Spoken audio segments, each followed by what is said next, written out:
Bismillahirrahmanirrahim. Assalamualaikum warahmatullahi wabarakatuh. Berikut ini adalah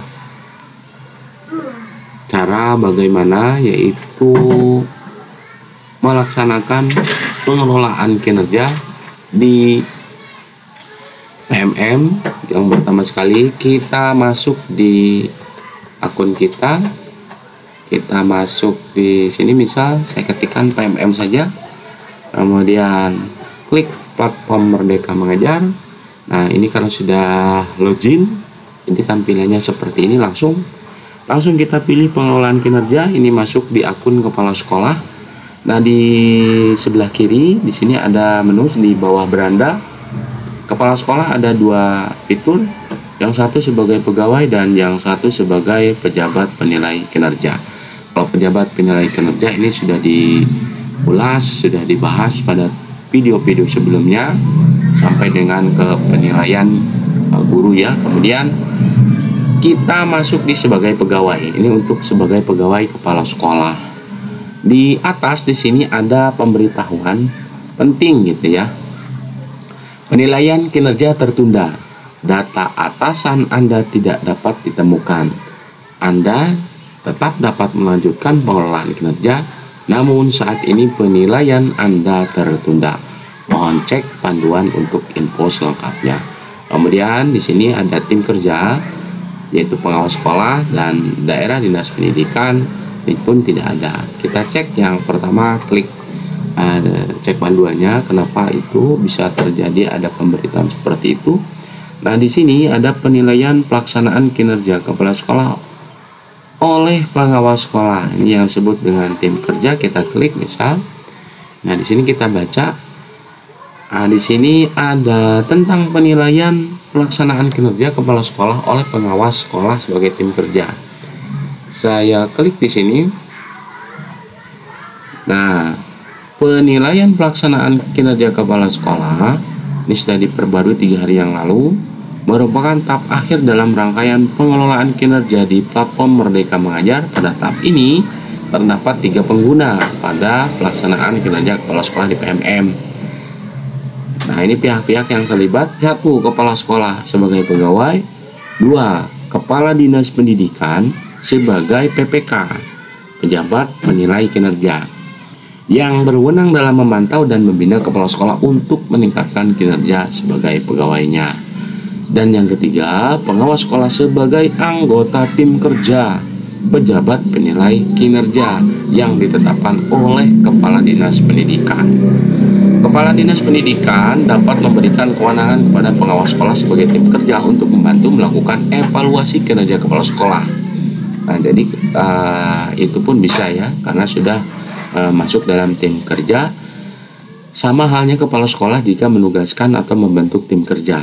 Nah, ini juga sama dengan penugasan masing-masing satuan pendidikan sebagaimana diatur dalam pasal 25 Perdirjen GTK nomor 7607/B.B1 HK 03/2023.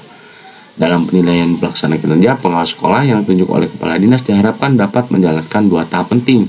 Pertama, penilaian kinerja dari pelaksanaan kerja yang dilakukan oleh kepala sekolah melalui observasi praktik kinerja. Yang kedua, memberikan distribusi predikat kinerja berdasarkan predikat satuan pendidikan. Nah, ini ya. Nah, tapi kita sebagai kepala sekolah tidak terlalu usah fokus pada ini. Kita lanjut saja karena tadi pemberitahuannya bisa melakukan tadi di sini melanjutkan pengelolaan kinerja. Ini kalau ada yang bertanya tentang ini, nah nanti tim kerja dari dinas pendidikan dan anggota timnya untuk melakukan ini ya. Kita masuk ke cek praktik kinerja. Nah, di sini ini sudah bisa kita mengisi. Nah, di bagian 1 pelaksanaan observasi ada 3 tahap. Kemudian nanti di bagian 2 pelaksanaan tindak lanjut sama halnya dengan guru, ini ada 2. Nah, yang bisa kita lakukan saat ini adalah ini. Nah, ini lanjutkan ya. Nah, di sini berdasarkan formulir diskusi persiapan, ini baru persiapan presentasi visi misi sekolah. Di sini ada cek rubrik. Biasa seperti biasa di guru pun ada ada target perilaku yang dianjurkan dan perilaku yang dihindari. Ini ya. Kemudian ini kita baca dan selanjutnya klik saya mengerti. Apa perilaku spesifik yang ingin Anda pelajari dan tampilkan pada observasi praktik kinerja? Target perilaku kepala sekolah berdasarkan indikator yang akan diobservasi. Semua target perilaku akan dinilai. Pilih minimal 1. Misalnya saya pilih ini dan ini, atau kan minimal 1 berarti boleh lebih dari 1 atau 3-tiganya boleh. Saya pilih 2 misal. Kemudian apa saja yang akan Anda lakukan untuk mempelajari target perilaku supaya kita masuk bisa melakukan hal ini. Target perilaku yang kita pilih, kita ngapain, harus apa. Nah, saya di sini misal saya mengikuti pelatihan mandiri pada PMM dan berkolaborasi dalam komunitas belajar. Ini bisa komunitas belajar yang ada di sekolah ataupun di luar sekolah yang ada pada PMM ataupun tidak dalam PMM pun bisa. Kemudian jadwal, jadwal dapat berupa perkiraan saja dan dapat diubah di luar sistem.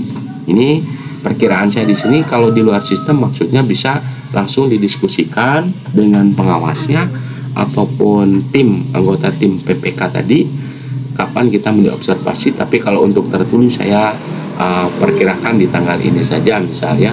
Kalau untuk teknisnya nanti di luar sistem bisa diubah. Kemudian pertemuannya, apa kegiatan pada pertemuan di observasi itu? Apa yang akan dilakukan? Acara berbagi praktik baik dalam komunitas belajar di sekolah misalnya. Kemudian perangkat pendukungnya, umpan balik dan rencana tindak lanjut dari anggota komunitas belajar. Catatan lain, acara dilaksanakan pada pukul. Nah, bisa kita tambahkan di sini karena khawatir ada perubahan. Bisa tadi, nah ini saya tambahkan di sini. Misalnya, nah ini juga ini sebagai rujukan ya, bahwasanya ini bisa. Nah, bisa kasih catatan. Takutnya ada hal-hal atau yang perlu diubah. Nah, bisa seperti ini. Ini berarti kita ubah setelah saya misalnya mendiskusikan dengan atasan. Nah ini. Kemudian kalau mau kumpulkan silahkan kumpulkan. Ini saya misalnya simpan dulu di draft. Nah ini untuk tahap bagian 1 pelaksanaan observasi pada pemantauan kinerja, khususnya pada bagian ini isi dokumen persiapan. Mungkin itu fitur terbaru dari PMM untuk kepala sekolah. Mudah-mudahan bermanfaat. Saya akhiri, wassalamualaikum warahmatullahi wabarakatuh.